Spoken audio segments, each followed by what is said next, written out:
Sewaktu Wawan mencoba menggodaku, aku sudah berusaha bertahan untuk menolak, sebab bagaimanapun aku ini masih punya suami. Lagi pula, usiaku sudah hampir kepala 4. Aku 38 tahun, mana mungkin berhubungan dengan pemuda yang baru berusia 21 tahun dan lebih pantas jadi anakku. Tapi memang, anak muda itu kalau sudah ada maunya nggak bisa ditahan, dia terus saja memaksakan keinginannya terhadapku. Sampai akhirnya, malam itu aku pun menyerah dan pasrah. Wawan berbuat sesuka hatinya, melampiaskan rasa rindunya seolah aku ini adalah istrinya sendiri. Yah, malam itu penolakanku sia-sia semuanya.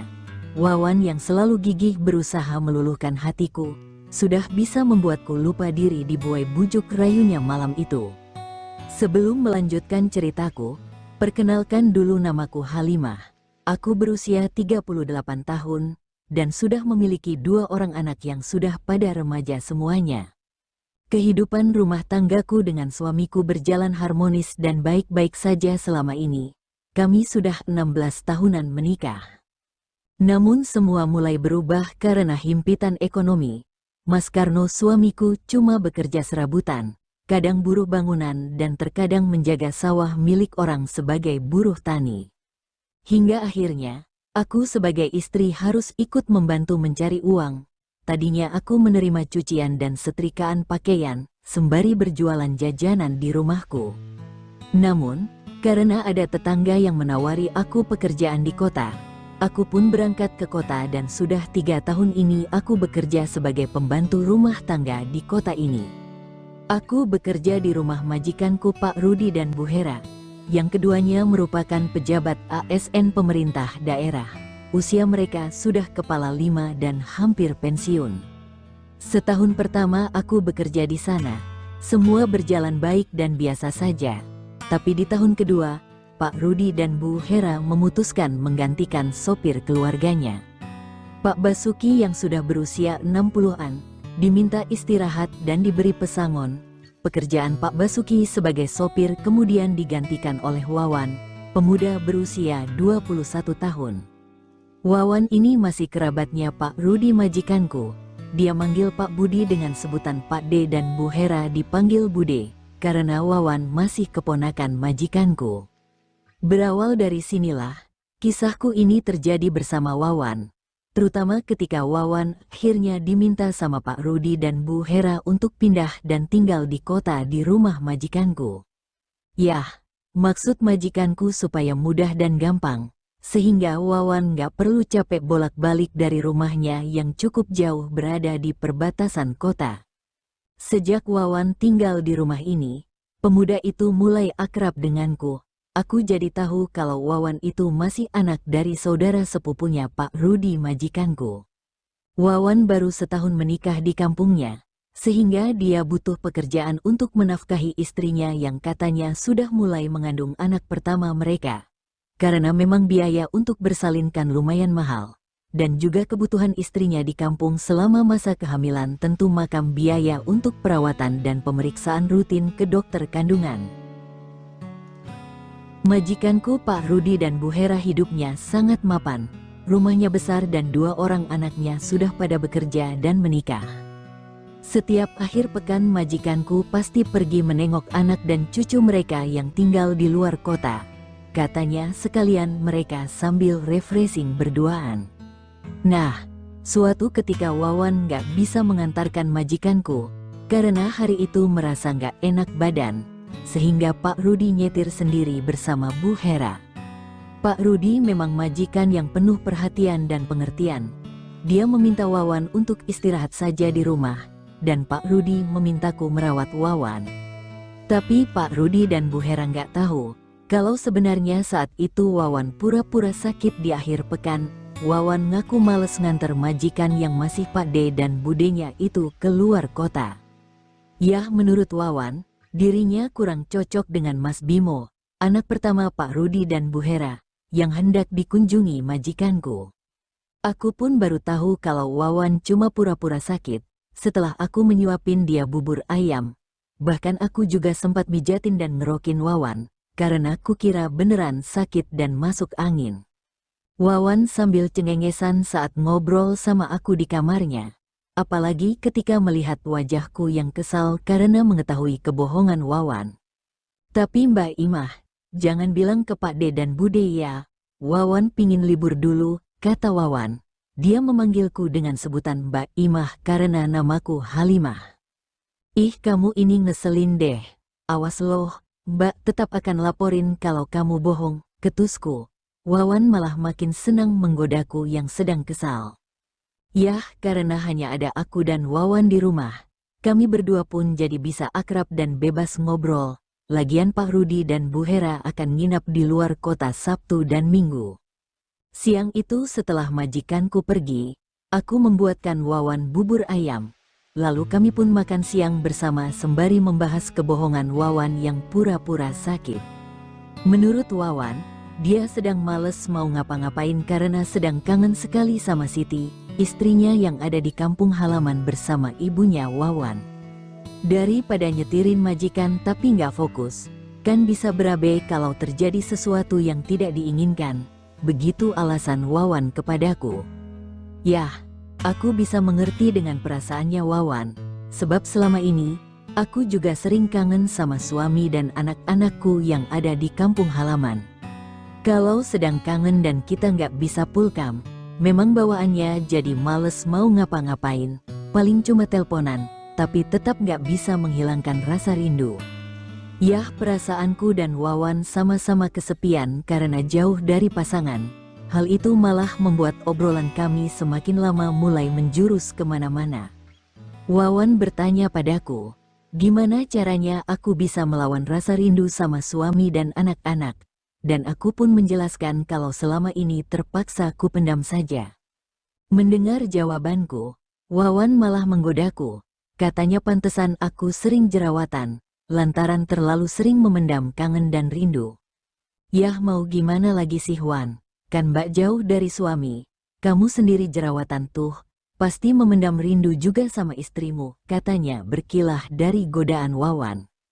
Mbak Imah, mau nggak kalau kita saling membantu saja, supaya nggak jerawatan batu kayak gini, tanya Wawan padaku. Yah, aku tentu saja kaget mendengar tawaran dari Wawan. Tapi dalam hati, kupikir mungkin ini kesempatan bagiku dan bagi Wawan. Mumpung Tuan dan Nyonya majikanku sedang pergi ke luar kota.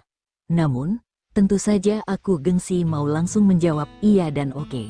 Karena bagaimanapun aku harus bisa menjaga diri sebagai seorang istri. Mana mungkin aku saling berbagi kebahagiaan dengan lelaki lainnya.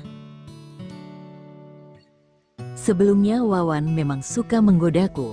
Tapi selama ini, jarang ada kesempatan di mana kami hanya berduaan saja yang berada di rumah.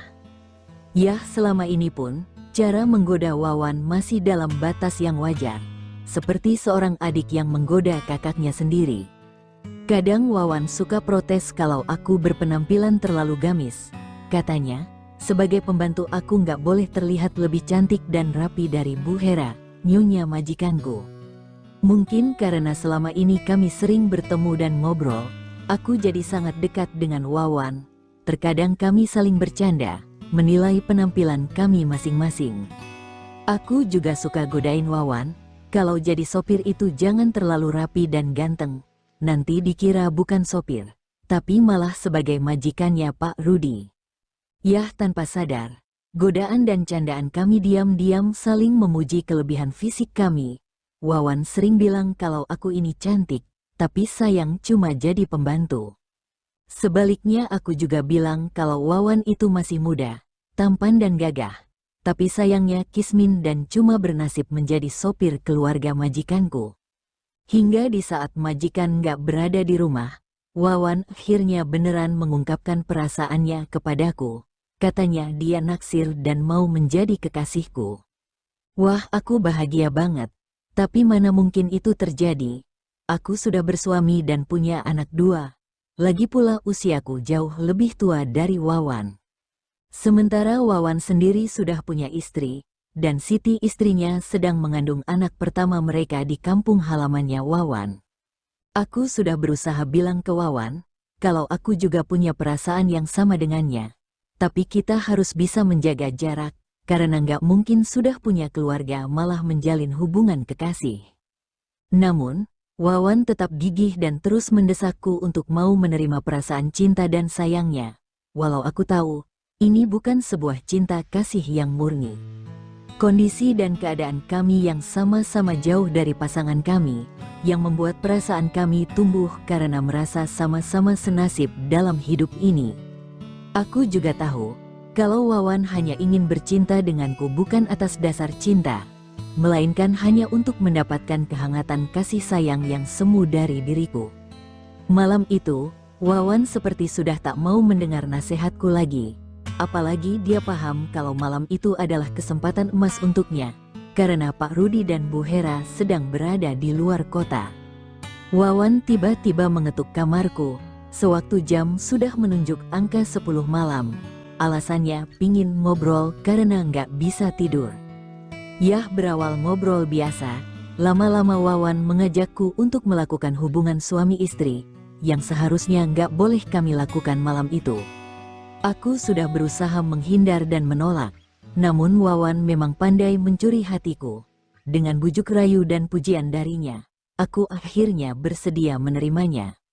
Jujur, aku hanya wanita biasa yang sudah hampir 3 tahun tak pernah bertemu suami dan mendapatkan nafkah batin yang kubutuhkan. Sehingga ajakan Wawan, serta kenekatannya mengungkapkan cintanya padaku malam itu, membuat aku seperti lupa akan diriku dan statusku sebagai seorang istri.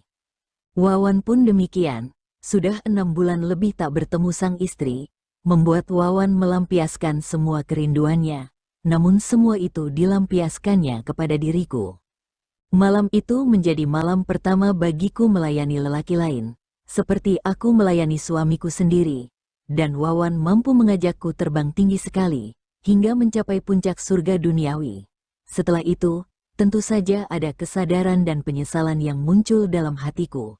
Aku sudah menjadi istri yang tidak setia lagi sama suamiku di kampung. Tak terasa aku meneteskan air mata penyesalan.